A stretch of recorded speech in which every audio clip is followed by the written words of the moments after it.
हर एक को पता होगा कि नमक के गरारे करना बहुत अच्छा है। टॉन्सिलाइटिस के लिए नमक के गरारे बेहतरीन चीज़ है।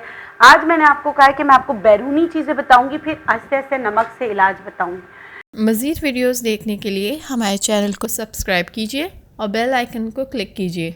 बिस्मिल्लाहिर्रहमानिर्रहीम, अस्सलाम वालेकुम। उम्मीद करती हूँ आप लोग खैरियत से होंगे। एक नई वीडियो के साथ हाजिर हूँ और वो वीडियो किसके बारे में है? वो नमक के बारे में।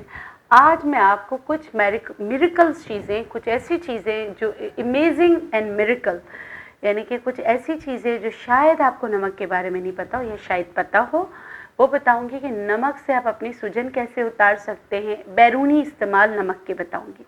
नमक की बहुत सारी किस्में होती हैं और हर किस्म की अलग अलग जो है इफ़ादियत होती है। वैसे नेचुरोपैथी में मूली का नमक अलग बनाया जाता है। हर चीज़ का जो एक्सट्रैक्ट बनाते हैं तो हम उससे कहते हैं नमक। जैसे मूली का नमक जिगर के लिए बहुत अच्छा होता है। जैसे और बहुत सारे अद्वियात हैं जिनके नमकियात जो बनते हैं अलग, वो एक बहुत लंबा प्रोसीजर होता है, जाकर फिर उसका नमक निकाला जाता है। जैसे समझ लें नई टेक्नोलॉजी से एक्सट्रैक्ट निकाला जाता है।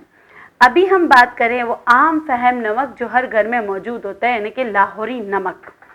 आस्ते आस्ते में नमक सांबर भी होता है, काला नमक भी होता है, नौशादर को भी नमक कहते हैं और मतलब कि फिटकरी को भी कहते हैं कि एक तरीके, हालांकि वो केमिकल है लेकिन एक तरीके से वो नमक का काम करती है।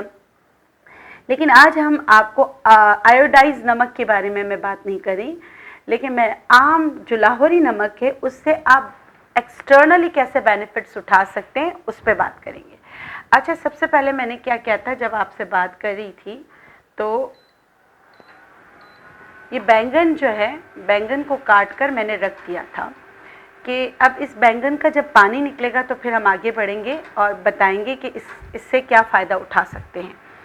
अच्छा, हमारे गांव में क्या करते हैं, अगर किसी को चोट लग जाए, कुछ हो जाए, तो वहाँ पर ऐसे किया जाता है कि जो अनार के छिलके होते हैं, ये अनार के छिलके और नमक, आम जो हमारे वहाँ पहाड़ी नमक जो होता है, उन दोनों को मिक्स करके थोड़े से सरसों के तेल में पकाकर चोट वाली जगह पर, चोट लगने के बाद नहीं, चोट वाली जगह का जो सर्दियों में दर्द होता है, मैं उसकी बात करी, उसको लगाकर पट्टी बांध देते हैं तो उससे बहुत फ़र्क पड़ता है। जो हड्डियों की चोट होती है उसमें बहुत आराम आता है। मैंने आपसे कहा है कि अपना अनार के छिलके और दूसरा नमक, और अभी जो है ये भी चोट और मोच के लिए है।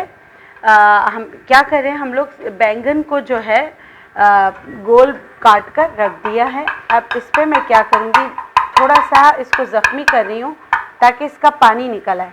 बैंगन का जो पानी होता है उसको हल्का सा हमें सुखाना होता है, हल्का सा, ठीक है। ये जब सूख जाएगा तो मैं क्या करूँगी, हल्का सा जैसे ये इसका पानी निकल आए हल्का हल्का सा, तो इसमें मैं नमक डालूँगी। देखें, इसके ऊपर मैंने नमक डाला, आम लाहौरी नमक जो पिसा हुआ है ये इस पे डाला। इस पे मैंने डाला हल्दी। ये घुटनों के दर्द के लिए बहुत अच्छा होता है। अगर घुटनों में बेतहाशा दर्द हो रहा हो ना, तो इस तरह बनाकर अगर आप रखेंगे तो इससे बहुत फ़र्क पड़ेगा। और ये तीसरी चीज़ क्या जा रही है इसमें, सरसों का तेल, ठीक है, सही है।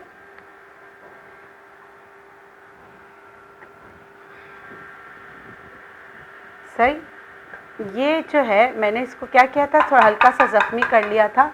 ये चीज़ें क्या है, इसमें सरसों का तेल है, नमक है, हल्दी है और ये जो है अपना बैंगन है। बैंगन को कहते हैं बेगुन, लेकिन इसके इतने फ़ायदे हैं कि हद नहीं, ठीक है। ये देखिए, एक जिस तरह ना हल्का सा देखें इसका पानी निकलना शुरू हो गया, ये आपकी दवा तैयार हो गई। ये पतला सा काटा है। अब इसको जलाना नहीं, अपने आप को काबिल बर्दाश्त गरम, काबिल बर्दाश्त गरम, जहाँ बहुत ज़्यादा आपको दर्द हो रहा है, अभी तो धुआं निकल रहा है, डालेंगे तो फिर जल जाएंगे। काबिल बर्दाश्त गरम, जहाँ आपको मतलब बहुत ज़्यादा दर्द है ना, तो वहाँ इसको अच्छी तरह लेप करके, इसको भले आप तोड़ भी दो, अच्छी तरीके से वहाँ लेप करके, क्रैप बैंडेज जो होता है, जो मोटा वाला बैंडेज होता है, वो आप बांध लें।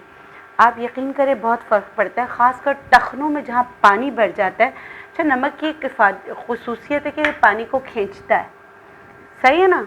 तो जो है नमक को बैरूनी तौर पे इस्तेमाल करने से वो पानी को बाहर खींचेगा, ठीक है। तो आपने नमक का इस्तेमाल करना है।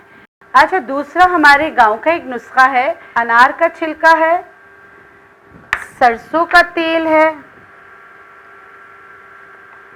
सही है, और इसमें है नमक, आम पहाड़ी नमक 1 चम्मच, ठीक है।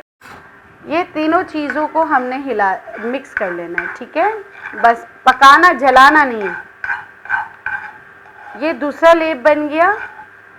ये जो हमें वो चोटें सर्दियों में जो हमें तंग करती हैं, जो पुरानी चोटें होती हैं, तो ये बनाया जिसमें हड्डी टूटी हुई होती है, ठीक है। ये वाला लेप बनाया। लेप बनाने के बाद आपने क्या किया, इसको रुई पे डाला। जब ये इतना ठंडा हो जाए कि आप बर्दाश्त कर सकें, तो फिर आप इसको जो है आप इसको उस पे लेप करके आप पट्टी बांध दें। तो अगर मतलब कि अगर हड्डी में दर्द इतना है जिसकी वजह से आपके मसल्स में सॉइलिंग आ जाती है, आप यकीन करो ये आपकी दवा है, ये रेमेडी आपकी दवा है। करके देखिएगा, आपको बहुत फ़र्क पड़ेगा। ये 2 चीज़ें मैंने बता दी। हर एक को पता होगा कि नमक के गरारे करना बहुत अच्छा है। टॉन्सिलाइटिस के लिए नमक के गरारे बेहतरीन चीज़ है। आज मैंने आपको कहा है कि मैं आपको बैरूनी चीज़ें बताऊंगी, फिर आस्ते आस्ते नमक से इलाज बताऊंगी। इसके अलावा अगर आपके घर में फालिज के मरीज़ हैं या जिनको जिस्म में बहुत ज़्यादा दर्द होता है, तो आपने यही लाहौरी नमक जो है आपने फलालेन के कपड़े में डाला, इसको मतलब पोटली बनाकर धूप में रख दिया। ये वाली पोटली आपने धूप में रख दी। धूप में आपने लकड़ी के तख्ते पे रखना है। रोज़ाना आपने ये जो पोटली है इसको बांध दिया आपने, ठीक है। अभी मैं बांध के देखती हूँ। ये देखिए बंद हो गया, ठीक है।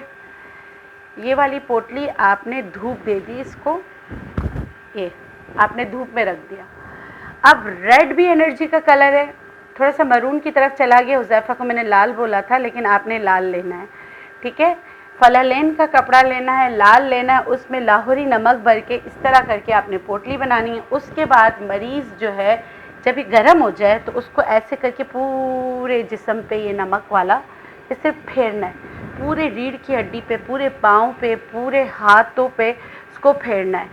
5 से 6 दफ़ा आप इसको गर्म करें, 6 टाइम पूरी बॉडी पे 5 से 6 दफ़ा या 10 दफ़ा आप इसको फेरें। आप कुदरत का कमाल देखें। आपने करना कुछ नहीं, खिलाना नहीं, कुछ भी नहीं करना, वरना आपके ऐसे सवालात आएंगे इससे ब्लड प्रेशर तो हाई नहीं हो जाएगा, नहीं होगा, सही है। आपने इसको गर्दन पे फेरना है, कंधों पे फेरना है, पूरे पीठ पे पूरे अच्छी तरीके से फेरना है, पूरे टांगों में फेरना है। जहाँ आपको मरीज़ शिकायत करता है कि सर्कुलेशन ऑफ ब्लड नहीं हो रही है, तो सिर्फ ये, और ये एक दफ़ा आपने पोटली बनाई, ये आप धूप में रखते रहें, 1-1 घंटे के लिए धूप में रखें तख्ते पे, और ला कर आप अपने मरीज़ के पूरी बॉडी पे आप इसको फिराएँ। अच्छा, जब आप इसको फेर रहे हो तो कपड़े नहीं होने चाहिए, यानी कि ये लाल रंग इस तरह करके टच कर रहा हो, ऐसे ऐसे जा रहा, ठीक है। और हल्का सा, बहुत ज़्यादा प्रेशर नहीं देना, लेकिन हल्का सा आपने दबाते हुए ले जाना है। तो ये फालिज के मरीज़ों के लिए, फाइब्रोमाइल्जिया के मरीज़ों के लिए, और हर वक्त जिनको इधर उधर दर्द होता है उनके लिए, बच्चों के लिए जिनके रात को टांगों में बहुत ज़्यादा दर्द होता है, या शुगर के अमराज में जिनमें टांगों में बहुत ज़्यादा दर्द होता है, सर्कुलेशन ऑफ ब्लड नहीं होती है, तो ये छोटी सी टिप करके देखिएगा, आपको बहुत फ़ायदा होगा। आज मैंने आपको बताया नमक के बैरूनी इस्तेमाल। तो एक और बैरूनी इस्तेमाल है, अगर आपके घर में अस्थमा का पेशेंट है, दमे का पेशेंट है, तो आपने क्या करना है, ये नमक, सही है, इस तरह के लैंप मिल जाते हैं, ये आपने घर में रखने हैं, इनको जलाना है। अच्छा, नमक की एक और ख़ुसूसियत होती है कि वो नेगेटिविटी को एब्जॉर्ब करता है। अगर आपको ऐसा लगता है कि कुछ इस तरह की चीज़ें हैं, देखिए हम इंसान हैं, हम ये नहीं कह सकते कि ऐसा कुछ नहीं हो सकता, कि कुछ असरात हैं या कोई किसी ने कुछ कर दिया है, उसके लिए भी नमक आपकी हेल्प कर सकता है, ठीक है। तो आप नमक के लैंप अपने घर पे जलाएं। एस्थमिक पेशेंट जो है, अगर एस्थमा है, दमा है, खांसी होती है, लंग्स के मसले हैं, तो ये लैंप आपकी मदद कर सकते हैं। और अगर आपको ऐसा लगता है कि कुछ इस तरह की चीज़ें हैं, कोई मैजिक है, कुछ है, एक तो नमक वाले पानी से नहा लेना, दूसरा नमक, ये देखिए लाहौरी नमक को अपने हाथों पे फेर लेना। अगर मेरी बातें वो लोग सुन रहे हैं जिन्होंने माइंड साइंसेस के कोर्स किए हुए हैं, तो वो लोग इत्तेफाक करेंगे कि हम अपने ऑरा को ऑरा को क्लेंस करने के लिए नमक का इस्तेमाल करते हैं। अगर आपको लगता है कि कुछ इस तरह की चीज़ें हैं जो आपके ऑरा को डिस्ट्रैक्ट करती हैं, तो आप नमक का इस्तेमाल करें। नमक को अपने हाथों पे फेर लें, सही है, बॉडी पे फेर लें, तो इससे क्या होगा कि आपकी ऑरा सील्ड हो जाएगी। तो नमक की बहुत सारी खुसूसियात है और नमक से होम्योपैथिक में दवा भी बनी हुई है। ये आज मैंने आपको एक्सटर्नल यूज़ बताए हैं।